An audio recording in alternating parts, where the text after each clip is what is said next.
대표이사다. 그래서 개념을 정리해보면 회사가 있잖아요. 회사가 있으면 이 회사를 사실 주주가 소유하고 있는 개념이에요. 알겠죠? 여러분도 삼성전자의 주식을 사시면 삼성전자의 주주가 되십니다. 다만 목소리를 못 내요. 왜냐하면 그렇죠. 보통 주식이 막 조 단위로 갖고 있는 사람도 있는데 여러분 뭐 삼성전자 주식이 지금 액면 분할을 해서 한 10만 원대 좀 안 될 거예요. 10만 원짜리 한 주 들고 있다고 주주총회에 나갈 수도 없고 참 그래요. 예. 소유 한 1억 원 정도 주식을 들고 있어도 가기 좀 힘들어요. 삼성전자 주주총회는. 예. 그 다음에 자, 이 회사를 경영자가 뭐를 한다면 경영을 합니다. 소유와 경영이 분리되어 있어요. 사실은 이게 원래 맞아요. 알겠죠? 자, 그래서 자, 이게 사실 우리나라로 보면 돼요. 우리나라의 주인은 누굽니까? 국민이죠. 그것을 운영하는 사람들은 국회 또는 정부기관, 그죠? 대통령 뭐 이런 분들이 운영을 하잖아요. 그죠? 장관들 그렇게 보시면 돼요. 우리가 그 사람한테 위임한 거잖아요. 그죠? 그 사람들이 잘해야죠. 못하면 촛불 들고 내렸잖아요. 그죠? 마찬가지예요.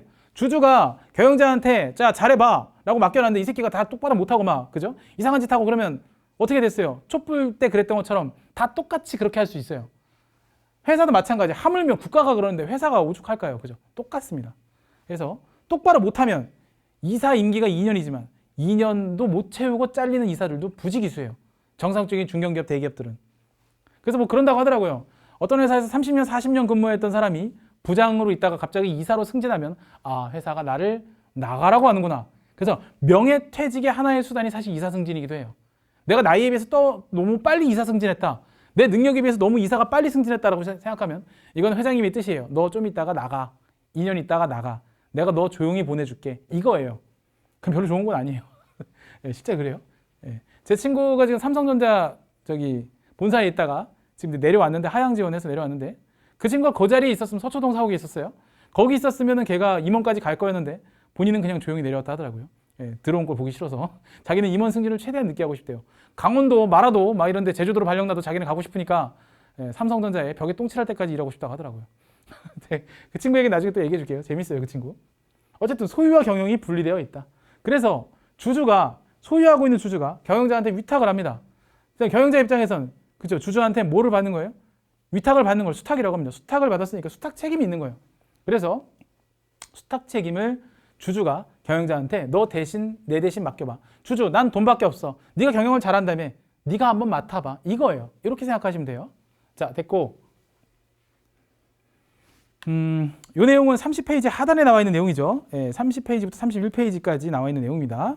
자, 기본 가정, 전제 조건. 이걸 다른 말로 회계 공준이라고 합니다. 그러니까 기본적인 회계 이론이고요. 사실 시험 문제에 잘 안 나와요. 1년에 AT 시험이 6번 시험이면 한 두 번 나오면 많이 나오는 거예요. 잘 안 나와요. 오히려 2급보다는 1급의 범위에 많이 나오는 편이에요. 자, 가정이 3가지가 있어요. 나오면은 사지선다형으로 나오는데 기업 실체, 계속기업, 기관별 보고 하고 이상한 거 하나 집어넣고 사지선다형 만들어요. 그러니까 앞대가리만 이렇게 타이틀만 알고 계셔도 한 문제를 맞춰요, 일단. 자, 그래서 하나씩 설명을 또 드릴 거예요. 기업 실체의 가정이 뭐냐? 자, 기업 실체 가정이 뭐냐면 기업을 소유주, 주주와는 독립적으로 존재하는 하나의 회계 단위로 간주한다. 그러니까 쉽게 말하면 회사는 회사, 주주는 주주 이렇게 보는 거예요. 그래서 주주가 회사의 주인이긴 하지만 주주 마음대로 회사를 좌지우지할 수 없게끔 해놓은 거예요. 그게 기업 실체 가정이라고 합니다. 그리고 또 장소적 개념이기도 해요. 하나의 기업을 하나의 회계 단위 관점이라고 하는데 사실 이렇게 생각하시면 돼요. 선문대학교가 원래 아산 캠퍼스만 있는 거 아닌 거 아시죠? 그게 장소적 범위예요. 천안 캠퍼스, 아산 캠퍼스. 장소적 범위라고 보시면 됩니다.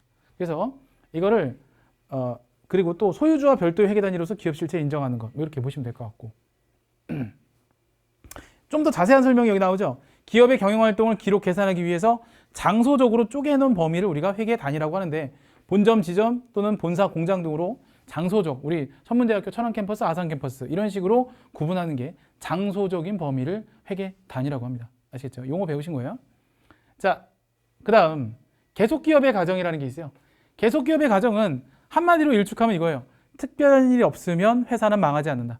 특별한 일이 없으면 회사는 망하지 않는다. 이게 계속기업의 가정이에요. 그래서 일반적으로 기업이 예상 가능한 기간 동안은 쭉 있을 거라는 가정.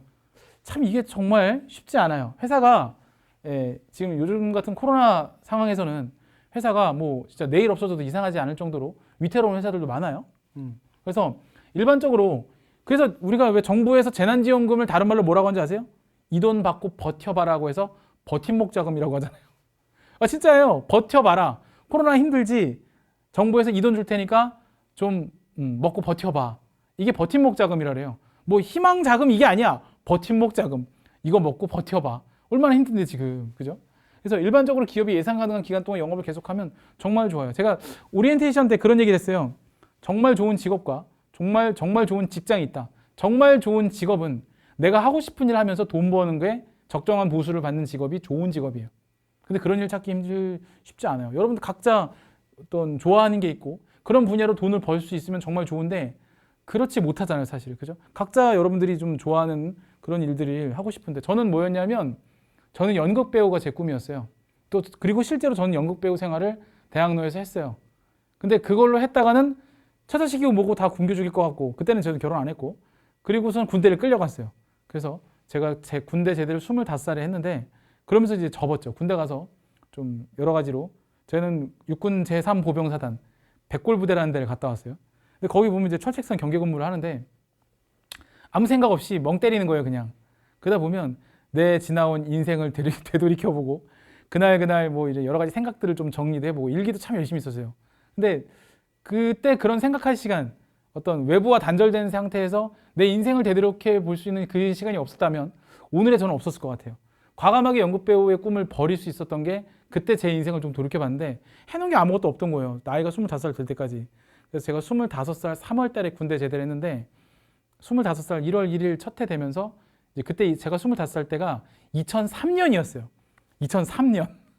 그래서 2003년에 제가 이제 그때 군대 제대를 하면서 이제 돈이 좀 벌고 싶어서 회계를 처음 하기 시작했는데 어쨌든 이제 자기가 하고 싶은 일 하면서 돈 벌고 사는 직업을 갖고 있으면 정말 좋아요. 저도 만약에 제가 연극 배우나 뭐 연기자 또는 뭐 영화 배우나 이런 걸 만약에 했었다면 단역 배우라도 그런 걸 했었다면 오히려 저는 되게 행복한 삶을 살 수도 있었다고 생각해요. 물론 지금도 행복하지 않은 건 아니에요. 근데 저는 그거를 버리고 지금은 사실 대안을 선택했어요.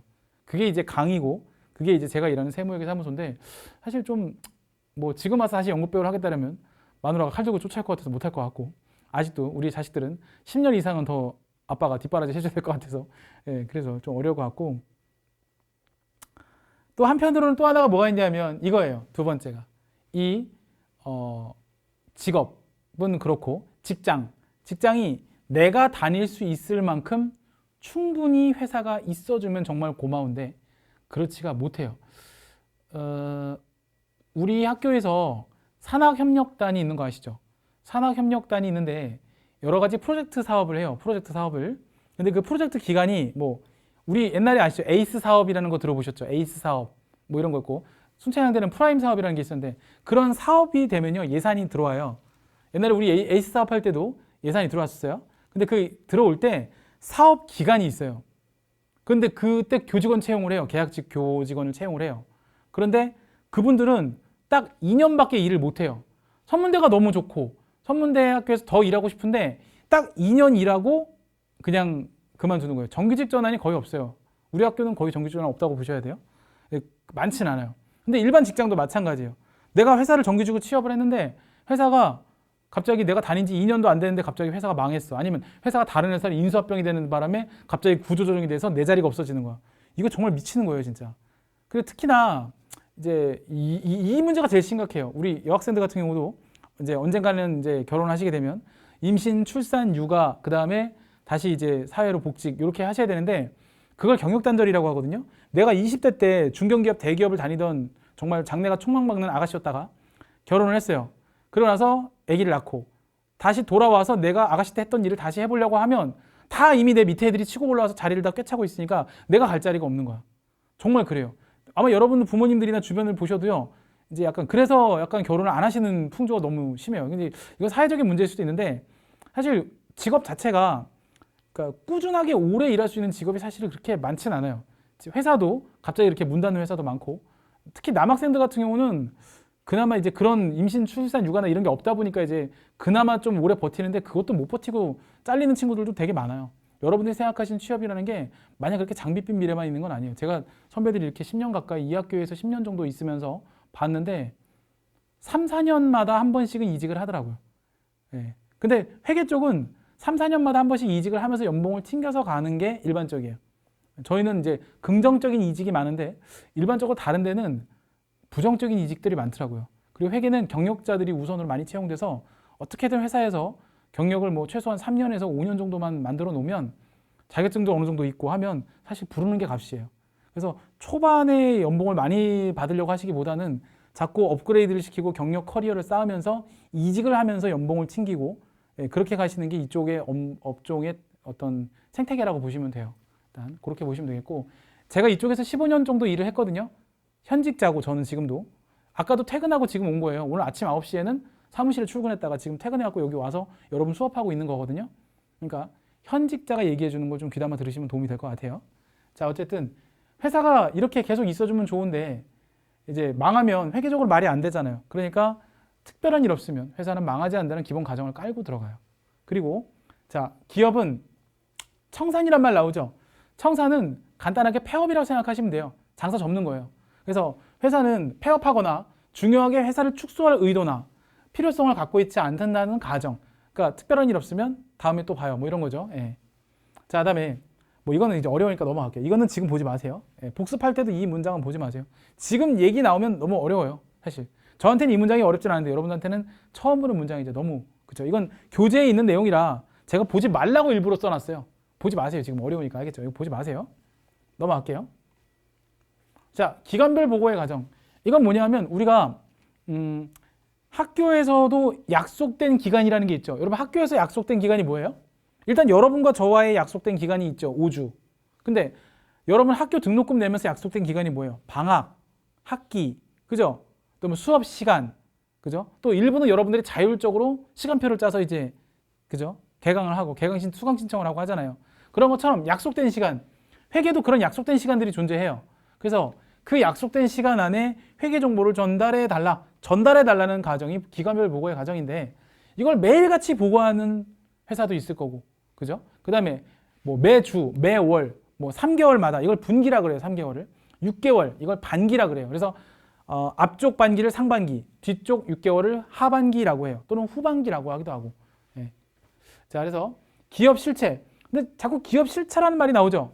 기업 실체는 회사, 기업이라는 말이에요. 그냥. 예, 이거 크게 의미 없어요. 그냥 교수님들이 있어 보이게 하려고 만들어 놓은, 포장해 놓은 말이에요. 그냥 기업 실체는 실체를 빼도 말이 돼요. 기업. 그래서 아이고 깜짝 놀랐네. 기업 실체의 존속 기간을 일정한 기간 단위로 분할하여 각 기간별로 재무제표 작성해라. 그러니까 1년에 한 번만 작성해라. 6개월에 한 번만 작성해라. 보고를 좀 해줘. 왜? 보고는 외부 정보 이용자들한테 보고하다 보니까 서로 약속된 기간 안에 보고를 해줘야 돼요. 그 내용이에요. 자, 그다음에 기업의 경영활동을 영업이 시작된 날부터 폐업하는 날까지 전체적으로 파악하기는 어려워요. 어떤 회사는 창립하고 100년이 넘게 운영하는 회사도 있어요. 그럼 그 회사의 시작과 끝을 언제 기다려? 그러니까 인위적으로 우리가 나이도 있잖아요. 태어나서부터 죽을 때까지. 그렇게 하면 너무 길잖아. 그러니까 인위적인 약속을 정해요. 그래서 요부터 여기까지 지나면 너는 한 살 먹는 거야. 뭐 이런 식으로. 또 여기부터 여기까지 하면 한 달이 지나는 거야. 24시간이 지나면 하루가 지나는 거야. 이게 다 사회적 규약이고 약속이거든요. 회계도 그런 약속 안에서 움직인다는 뜻이에요. 그래야 다 이 과정으로 말이 되거든요. 그런 내용이고.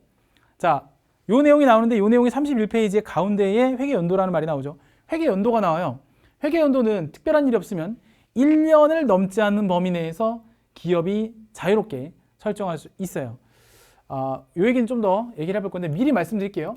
일반적으로 회계연도를 따질 때 우리가 1월 1일부터 12월 31일까지를 1년으로 보는 게 일반적이잖아요. 그죠? 근데 학교는 1년이 이렇게 시작 안 해요. 알고 계시죠?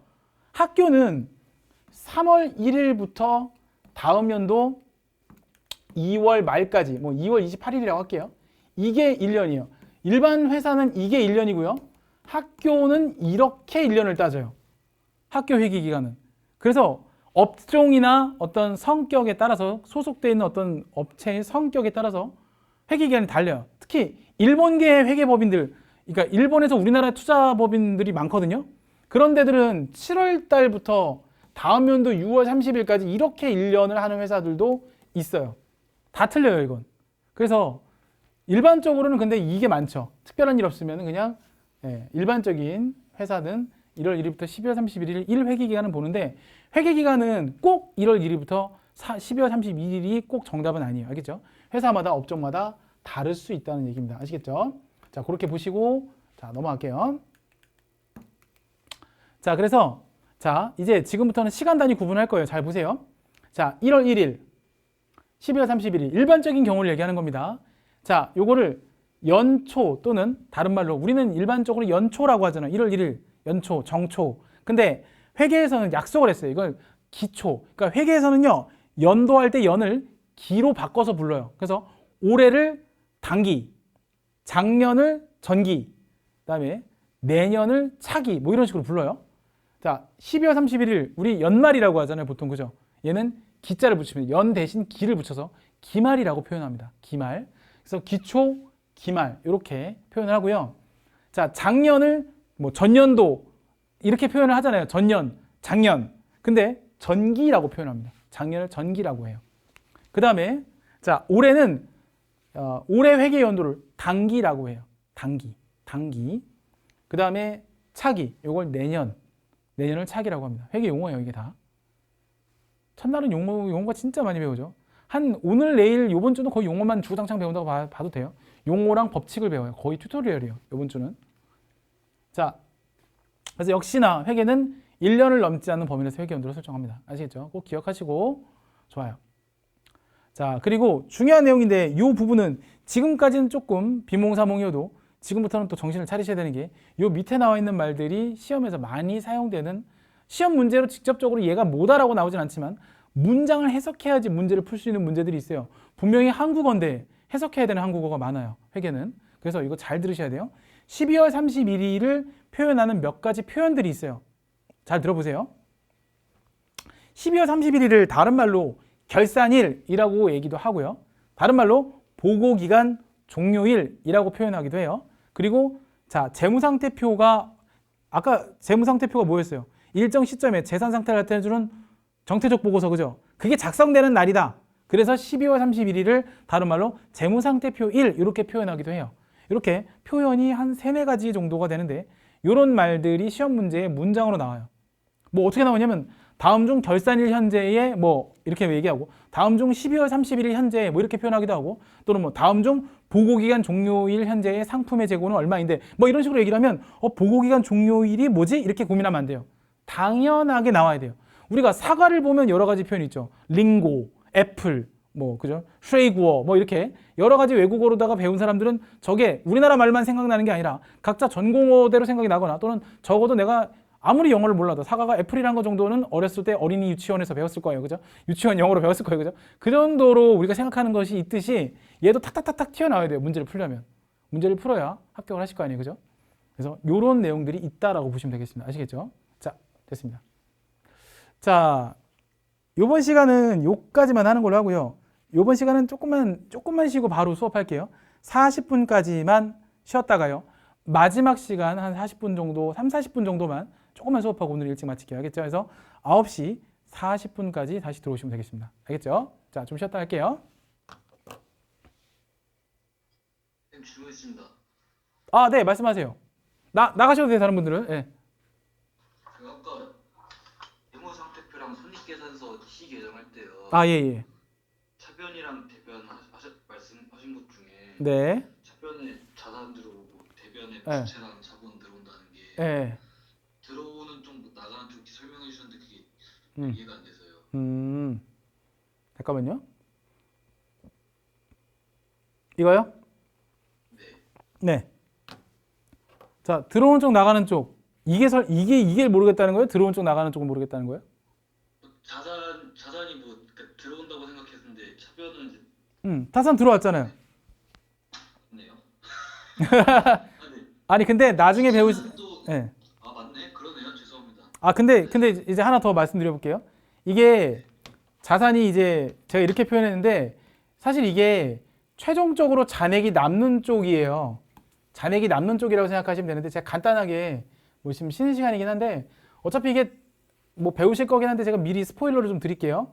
이게 사실은 보고서잖아요. 그죠? 보고서란 말이에요, 이게. 보고서는 최종 잔액이 남는 쪽을 얘기하는 거예요. 조금만 더 심화학습하면. 그러면 만약에 자산이 100원만큼 증가했잖아요. 그죠? 그러면 이게 돈이나 물건이 들어오면 자산이 증가니까 차변에 100원이 적히겠죠. 근데 만약에 내가 한 40원을 썼어. 그러면 돈이나 물건이 나가는 쪽은 40원을 써요. 그러면 나중에는 얘가 상계가 되면서 최종 잔액이 60원이 남는 보고서 형식이 돼요. 이걸 나중에 이제 원리를 배우시게 되는데, 그래서 사실 전체적으로 지난번에 요번 시간에 배운 거는 그냥 최종적인 형태만 말씀드린 것 뿐이지 실질적으로는 이런 식으로 되어 있어요. 그건 이제 나중에 배우실 건데, 그걸 배우고 나면 이제 좀 더 이해가 돼요.